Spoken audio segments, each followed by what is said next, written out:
Welcome to Diary of a Practice Owner. I am your host, Jamie Krull. And I'm Jessica Smith.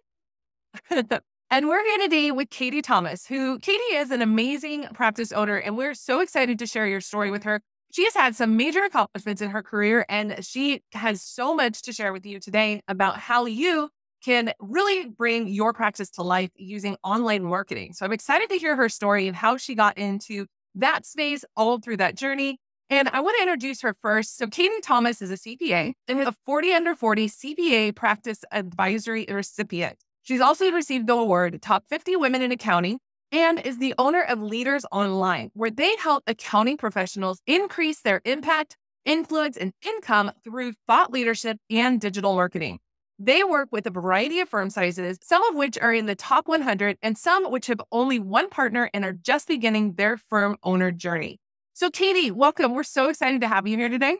Thanks for having me, Jamie and Jess. I'm super excited to be here and share my story and hopefully give your guests something that they can implement and take away from today. We love that. You have got such an inspiring story. So would you share with us how you got into the tax and accounting field and what really inspired you to start your own practice? Yeah, so to kind of back up to my journey even before accounting, I grew up in a small business and I was doing marketing, building websites from the time I was 12, 13, got to learn SEO and be in Google Ads in the prime age where it was just a couple cents per click. And so I really loved marketing, but I also saw this entrepreneurship journey as something I was interested in as well from a young age. And so when it came time to go to college, I heard accounting was the language of business, which it is. And I remember taking my first accounting class and was like, accounting's awesome. I love how everything balances. It's great. So I did the whole get your undergrad in accounting, get your master's, take the CPA exam. And then while I was working in Big Four, my love for marketing just never went away. And I noticed this gap where a lot of the senior managers and the partners, they might love their career, but something they weren't crazy about was the business development side of things. And so I wondered, okay, if it's like this at these big firms, what's it like for all the other accounting firms out there? And maybe there's a way I can combine my love for marketing with my knowledge of the industry. And so when I left, that's what I did.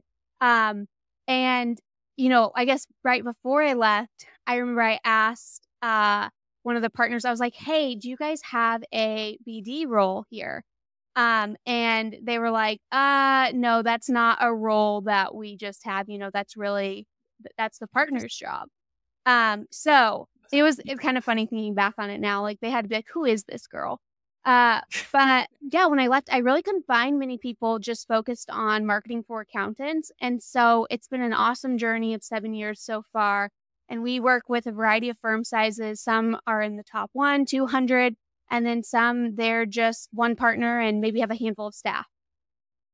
Interesting. And so did you build your own practice then after you left the Big Four? Yep, from the ground up. Just started out. So what was that like? So it's funny, even with a background in marketing and knowing a lot of the tactics, what I do, I went to Google and I was like, okay, what are the latest and greatest marketing strategies? Because at the time, no one knew me. I didn't have a following on social media.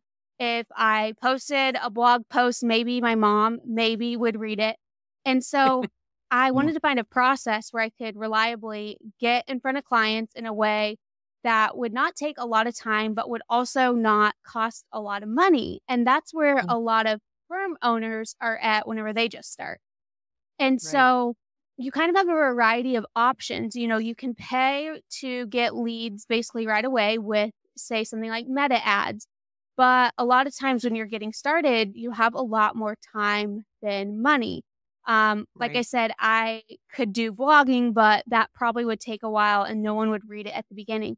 And so I found this process that we've now implemented, and it worked really well for growing Leaders Online, but now we've grown other firms really well through it, which I'm happy to share on this podcast because anyone can take and implement it. And it's not just helping in terms of client acquisition, but the same process can be applied to attract staff, which has been really interesting as, we've as accountants, we've pretty much all experienced this talent crunch. People are leaving the You, industry. It's hard to find good talent.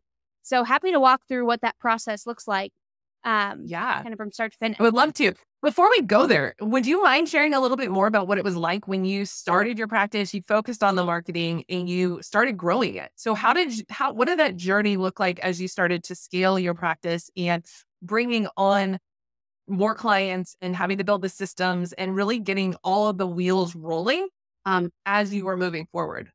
Yeah. So it was definitely a journey. I initially, just to like manage my task, I found Asana, and Hmm. I really, really loved Asana. And I thought it was crazy whenever I found this because I mean, the free version does a lot. And comparing that Yeah. to what I did working in Big Four, I would just have a notepad and write everything down. I'd put some reminders on my calendar. And I was like, wait a second, there's a tool out here that you can use to track things. Oh, wait, you're I saying the big four, you guys didn't have like a big, like massive tool that like helped you keep everything going? Okay, Girl, I resonate with this so much because I didn't work in a big four firm, but I did work like in a big law firm. And a big part of what was really frustrating for myself was these firms had money, but no systems.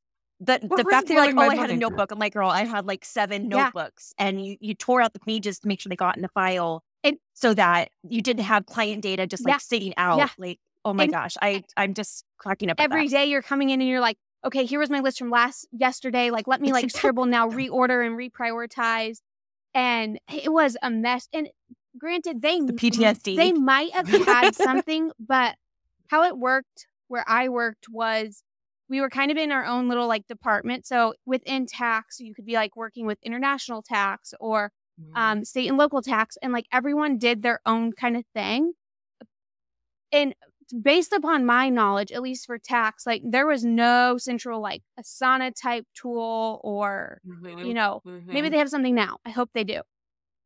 Like, because that was crazy. And you see why things got missed a lot. So learning how to like use these tools.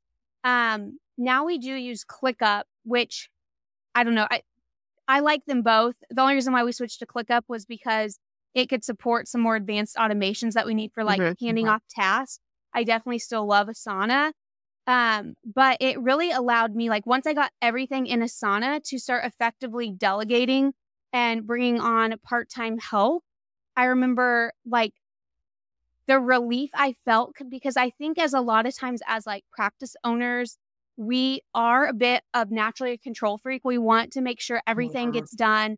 We aren't the best at delegating, but being able to use a tool to be like, okay, I can see this. I can get a report that it wasn't checked off. It wasn't done.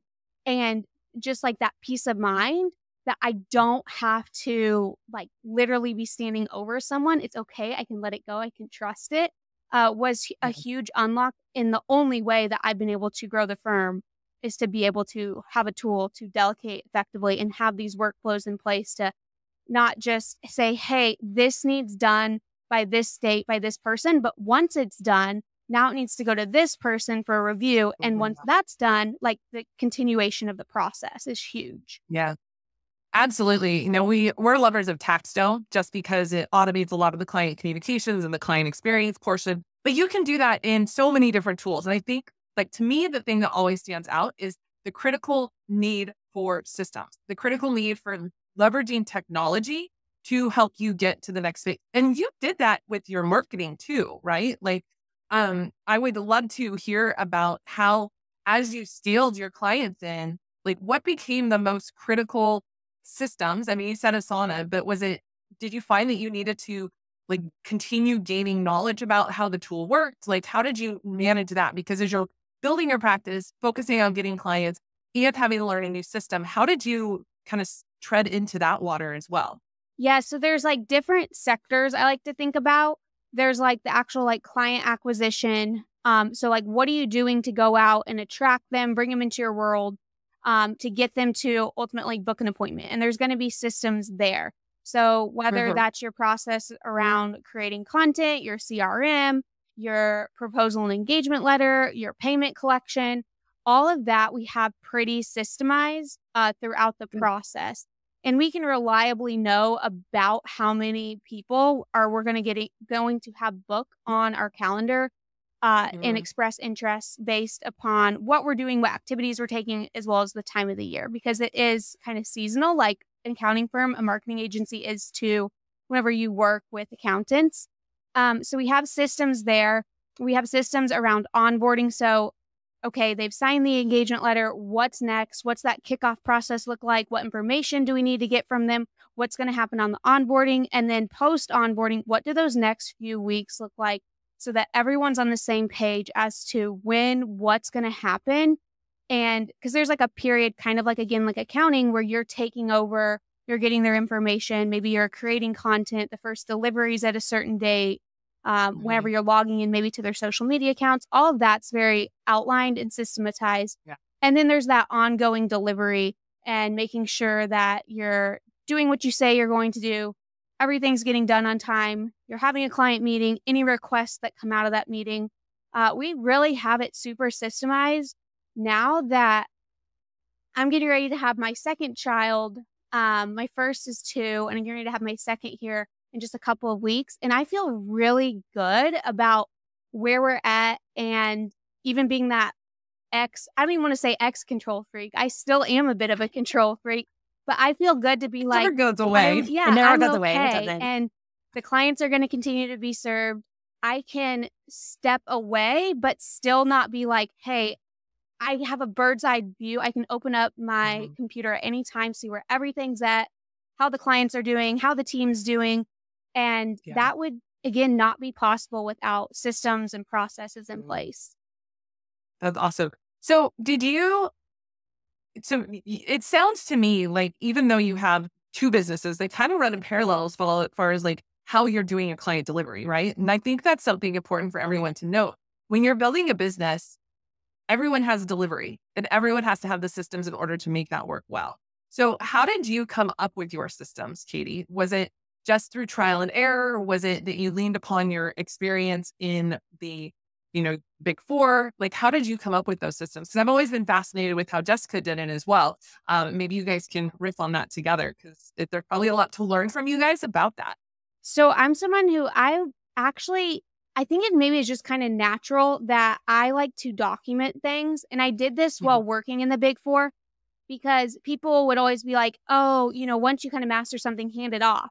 And I remember like there was already some like turnover, or maybe just, hey, you were working with this staff, now you're going to work with this staff on it. And like I noticed really quickly that I didn't want to have to re-explain everything start to finish. And so even while I was working in Big Four, I didn't know it at the time, but I was really good at making SOPs of like, here's what I do. So that then when someone would come or I would switch who I was teaching, I could be like, walk them through it, but here's your instruction sheet. And so I did that pretty early on, even when it was just me and my business, so that I could, I could get quicker at things, because I would just make that checklist. And that's something I still do whenever we do something new. I document everything I do, like, okay, you're going to do this, then this, then this. And then I'll always just update it as I go, so that hopefully now I know that is going to become an SOP and that is going to be handed off. So I documented from the beginning. And then once I started using a tool, I started putting those steps into the tool. But I'm also super lucky because I did get help. My husband, he's an engineer, and he's super good at he's the one that sets up all the automations, everything. So I'll be like, hey, here's my kind of mess of instructions. Now, how can we organize and systemize this better so that it's optimized? Because I can tell you this, like our brains work differently, and I am more of maybe like information overload, where he's like, okay, you don't need this, and you can make this happen when that happens. So it wasn't just me, and it still definitely isn't like in ClickUp. If I'm like, hey, there's this bug going on, he's the one that's going to jump in and fix it. I'm not good at that. It's always nice to have that backup. Yeah. Jess, is that similar to how you kind of got your systems going and allowing you to scale your business? Yeah. So kind of, similar to a lot of stories of a lot of women specifically in this industry, I was pregnant and unfortunately I got, let go from my job at the time during COVID, like April 13th of 2020. And I was literally due within 30 days. Like I was ready to like go on maternity leave. I was going to take my 30 days, like all was going to be good in the hood. And then, they ended up terminating me, which probably could have been a bigger deal than it was. But I was just, again, it was a little bit kind of chaotic there at the end. So I kind of, took it on the nose, took my maternity leave, and then almost immediately, obviously COVID being with where it was, decided I had to find a way to make money with this new baby because I could not put her in daycare and I can't just go get a job at another firm. So I had always had my own business, but it was very much like a side hustle, right? Because I had my full-time income from the firm that was reliable, all good to go. And then this was just something fun and brought in extra money and paid for all the fun things. And so I basically saw obviously had already grown to the point where I could have taken it full-time probably a couple of years prior. But now I was like, well, now I have to take this full-time. I have to do this. And you learn kind of really quickly, especially coming from a couple of other places that don't have systems, like literally don't have systems. And it's always mind-blowing to me. These firms that are actually really, really well known or have fantastic reputations for how the clients like love working with them. And then all of us are actually like in the back end, like the trenches of this business. And we're like, how do they appear so great to all these people? Because we're just a freaking mess internally. Like we're struggling to find, notes in the files or, people have 20 different versions of the same document floating around. Like it's really, really mind blowing when you come from that kind of environment. And you're like, look, I really don't want to recreate that because I can see how difficult it is on that like large of a scale of a firm. I worked at a firm with like 40 people, not like super small, but not like the biggest firm that's ever been out there. But again, 40 people that are just kind of like doing their own thing. They all have their own processes. It like can make a big deal or make it a problem when you're trying to, case files sometimes last for years at a time. And with that, knowing that I didn't want to recreate that, I looked into like what is out there because I didn't really understand what systems really what were until I was like, how do you organize your business? Right? I think I probably Googled that literally. And had seen on some other Facebook groups that people were using Asana, Dubsado, ClickUp. And I was like, what are these things that people are talking about? These interesting programs that people are using. Like, I don't understand what they are. And so I started to really deep dive into it and had first worked in Dubsado because they had a lot of really good automations, but someone needed to set it up for me. And then that, as those automations, like, not that they broke, but they didn't work how I intended. I was like, now I have to figure out how to fix this because I can't just like pay somebody every single time something breaks. Like that would take forever. And that kind of turned into the necessity, right? To get into the systems and figure out how do I make these work for me? And then honestly, I just blame the ADHD hyperfocus and like I must do this. And I just kind of like did it. Yeah. And, I was using Canopy tax for a while. It just ended up not being a good fit, but Dubsado didn't meet all the security requirements because they didn't really have like a portal. And then TaxDome came around and like TaxDome had just started to get into the automation side of things. I just figured it out. Like I just sat there and I just figured it out. And I was so proud of myself because it helped me overcome a significant number of hurdles. Work wasn't being missed. People were being alerted. Like all the things that I envisioned that I was going to do differently from my experience at my old firm, now I was able to do with a system. And it feels really good because my assistant and I, we both worked in that old law firm together. And we laugh about how technology focused we are and how advanced we are and how we communicate with people. We're like, we don't understand how a firm with 20 times the number of staff that just the two of us are. And they're just, they're still running at the seat of by this, coat of their pants or whatnot.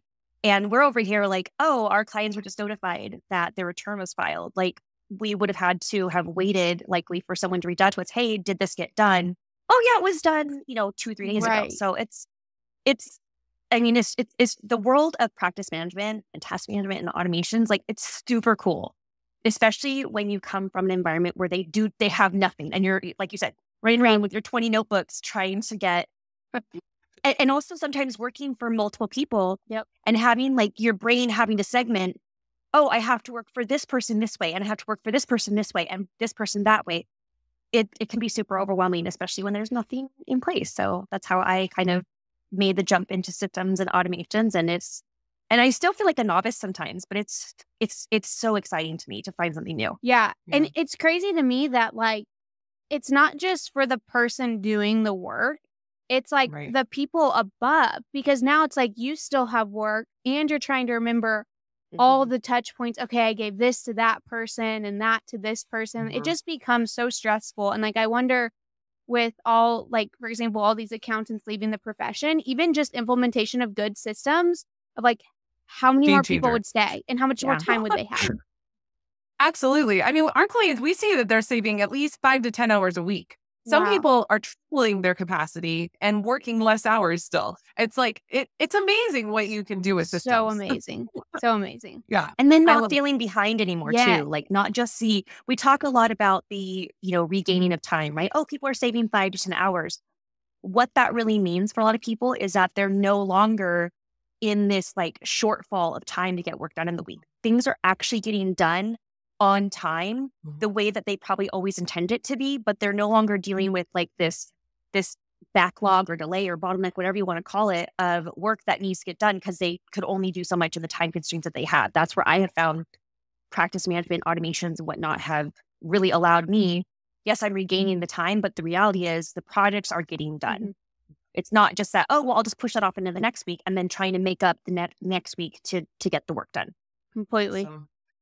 Well, Katie, I want to hear about you kind of hinted at it earlier in the podcast, but I would love if you would share with our listeners about what they could be doing right now for lead management, or excuse me, not lead management, but lead obtaining those leads, the people that they need in order to either like fill attrition, or if they're looking to scale, like how can people find new leads to come into their practice and have the success that they're looking for? Yeah. So this is a process that's going to work alongside really like anything else you're doing, whether it is that you are running paid ads. We run those for our clients as well.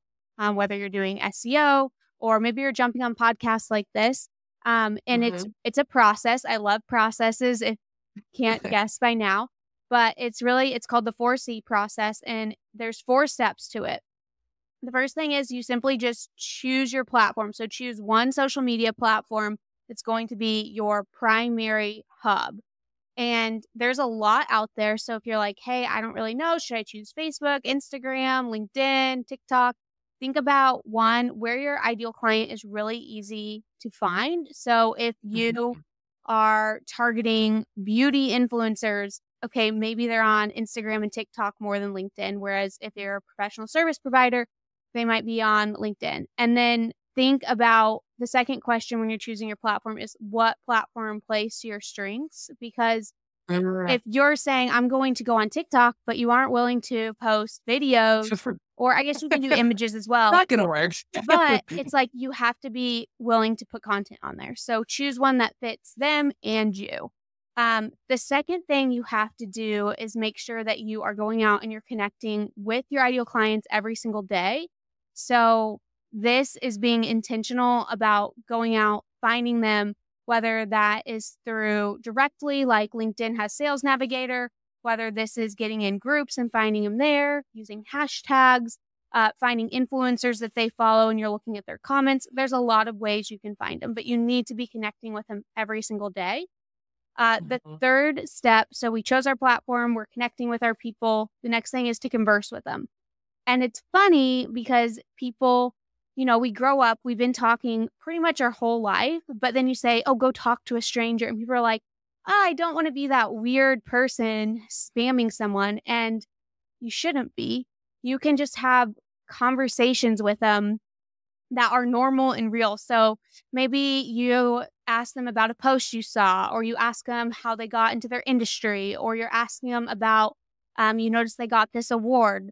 Like, there's so many things that you can ask someone about that it's just natural and organic. One thing I do recommend is set up like Google alerts so you can see like your ideal clients are like posting about news or things they were featured in. So you can go and you can congratulate them on these Google alerts, or hey, you posted this blog about this. It makes a really easy conversation starter. So that's the third step, is to converse. And then finally, the fourth step is to create for them. And a lot of people think, oh, social media, I've got my profile, I'm posting content there, that's enough. But really the content piece comes last, because if you're not going out and growing your network and having conversations, that content, you're just relying on it to go viral, which doesn't happen for a lot of people. You need the algorithm to see, okay, these are the type of people that I connect with. These are the type of people I talk to. So you need to give it direction of like who to show your content to. And whenever you are thinking about creating content, it's important that you're willing to lead with your unique point of view, share transformations that others have had, or like share stories and insights. So for example, maybe you say like, hey, our client thought that they had an accounts receivable issue, but when we dug into things, invoices were being sent and paid timely. Actually, what it came out was employees weren't being productive. Too much overtime was being invested into products that was, deteriorating profit margins from other profit. Sales for a particular profit were down. Like having those kind of posts that share deeper insights than, hey, your tax return is due in 15 days, or make sure you're keeping your books up to date, or here are the top 7 write-offs. Those are the kind of posts that are usually going to catch your ideal client's eyes and make them go, okay, you guys are different. If I'm looking for someone that can really serve me at that higher level, because a lot of firms are looking to move more into advisory services, that's the kind of content that you need to be focused on creating. Absolutely. I love that. Yeah, I think people get overwhelmed by the idea of content creation. And I think how you just broke it down and really focusing on one, you don't have to be creating a ton of content if you're having conversations with people. And one thing that I've always loved is when you're having conversations with people, when they're asking you a question, make content about those questions, right? Like let that kind of naturally feed into your content creation. And it makes it so much easier than trying to guess what those people are wanting to have. So if you use every conversation as kind of like a market research and learning about your person, then that just makes the whole rest of the process and attracting more people in the way that you just described so much easier. Yeah. So much easier. Yeah. And then you also have something to point to when people ask you that question again. I actually run my whole newsletter that I put out weekly. It's just based on people, they submit their questions and I pull one weekly that I like break down and give a process or, strategy to overcome it. And so it's doing exactly what you said. And it's like, okay, now I've got my newsletter done. I have a post on Friday where I always tease it. We'll take that newsletter and then we'll cut it up and reuse in the future. That one question becomes so many other pieces of content, as well as in my inbox, I'll often get that same question again. And I'm like, oh, hey, I have a blog on that. So go check it out. Oh, that's so smart. So smart. Now, I really appreciate all that we've talked about today. And I do want to respect your time. So I have one final question that Jessica and I want to ask you. And that is, if you could share one piece of advice that you wish you had received when you started your journey towards building your tax and accounting practice, like what would that be? What would you share with somebody who's maybe in those like first year or two and they're building and they've been around for a while and they're finally like, okay, I want to step into advisory or I want to take it to the next level. Like, what is that piece of advice that you think would help them today? I would say to be really cognizant of listening to your current clients, or if you don't have clients yet, you're just getting started, what the market wants. Because it's easy to be like, hey, I've seen this or that happening and I think it's a problem. But if your market doesn't view that as a problem, then it's going to be really hard for you to sell that. I do see a lot of people like wanting to get involved in advisory. And so they're basically shouting from the rooftops that they offer advisory, but that's not the exact words or how their prospects are asking for it. So the more you can tune into, here's the problems my ideal clients are voicing, and marry that with your service offerings, the better you're going to be received, and then be open to just flexing as you go. So like for us, I never would have guessed that we would have gone into podcast production management, but we had people saying like, hey, you do our social media. I want to start a podcast. Is this something you can help us with? And that started coming up a lot. And it's like, okay, this is clearly a problem they have. So how can we help serve them? And I think the more you can recognize that and lean into where there's these nudges of people asking for this, it doesn't mean you have to do everything by all means. You shouldn't. But if there is something that you're interested in, just make sure that you're listening, and then you're leaning into what the market wants. Because if you think something sounds great to provide, but no one's asking for it, then it's going to be really difficult to sell that. I think that's so smart. So smart. Jess, do you have any last questions for Katie before we let her go about her last few weeks as a mom of one? I don't have anything really to follow up. I mean, a lot of like what she talked about, I feel like I resonate with, because a lot of what she's done is very similar to how I kind of like broke into the market the way that I did. I love a lot of the tips that you just gave. I appreciate the idea, which helps accountants, especially who like don't like the marketing process, just choosing that like one platform, because it's so easy for everyone to think, oh, I have to do all these things, like you said, to go viral. Like that's kind of the goal for a lot of people, when the reality is just remaining consistent on one platform can really do a lot of good for just getting exposure out there that you exist. And again, targeting so it's in the right audience. I love that. I think that's going to be very helpful to a lot of people. Yeah. Awesome. Well, thank you, Katie, so much for being here with us today. I would love for you to share with the listeners how they can connect with you, maybe get on your newsletters. They could take advantage of that amazing offer. But where can they find you? So I'm Katie Thomas, CPA, on all platforms. My primary platform is definitely LinkedIn. If you want to get an in-depth checklist on the 4C process I talked about, just go to leaders-online.com/4C. It'll give you everything on like how to choose your platform, set it up, conversation starters, a whole bunch of stuff. And then if you want to get on my weekly newsletter, which I've been told it's a lot of people's favorite newsletter, go to leaders-online.com/blog. And if you just ever want to chat with me or make an appointment, you can do that at leaders-online.com or send me a message on LinkedIn.